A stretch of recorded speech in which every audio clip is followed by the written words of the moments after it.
आज के एपिसोड में एक बेहद धमाकेदार ट्विस्ट सामने आ चुका है जो सरू की जिंदगी में एक बड़ा मोड़ लाने वाला है। दरअसल सरू अब ये जान चुका है कि वेद और अनिका की शादी क्यों हो रही है, और यह सब जानने का तरीका बिल्कुल अजनबी था।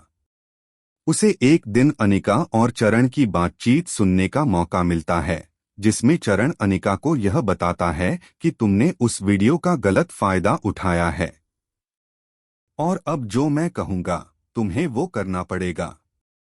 यह सुनकर अनिका गुस्से से उबल पड़ती है और कहती है, क्या तुम्हारा दिमाग खराब हो गया है? लेकिन चरण अपना बचाव करते हुए कहता है, नहीं, मेरा दिमाग खराब नहीं हुआ है, लेकिन अगर तुमने मेरी वीडियो का गलत इस्तेमाल किया है तो मुझे भी बदले में कुछ चाहिए। यह सब बातें सरू सुन रहा होता है और वह यह सब चुपके से रिकॉर्ड कर लेता है। तभी एक डब्बा गिरता है और अनिका की नजर पड़ती है, जो यह समझती है कि कोई हमारी बातें सुन रहा है। लेकिन जब तक वह इधर-उधर देखती है, सरू वहां से गायब हो चुका होता है। अब दूसरी तरफ घर में शादी की तैयारियां जोरों पर हैं।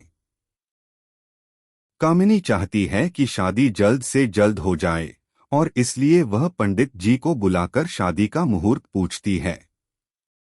पंडित जी का जवाब सुनकर सभी हैरान रह जाते हैं, क्योंकि सगाई का मुहूर्त तो 3 दिन बाद है, लेकिन शादी का मुहूर्त नजदीक भविष्य में नहीं है। तारा को 3 दिन का वक्त सुनकर झटका लगता है, क्योंकि वह समझती है कि अब सिर्फ 3 दिन में उसे सब कुछ निपटाना होगा। वही एक और धमाकेदार ट्विस्ट आ जाता है जब फुल्ला सरू की मां को देखने के लिए तारा के घर आती है।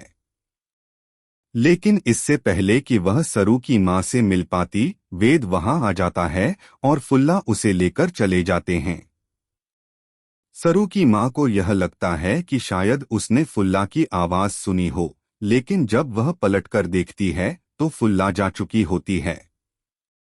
अब फुल्ला साफ साफ वेद से कह देती है कि उसे पता है कि वेद सरू से प्यार करता है और सरू भी उसे प्यार करती है। तो फिर वह यह सब क्यों कर रहे हैं?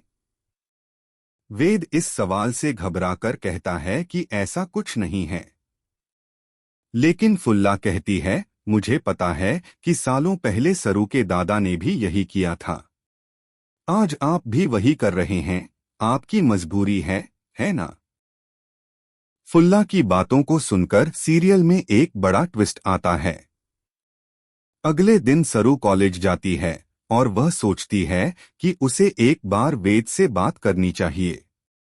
दोनों एक दूसरे से टकराते हैं और सरू बिना किसी उम्मीद के वेद को सगाई और शादी के लिए धन्यवाद देती है।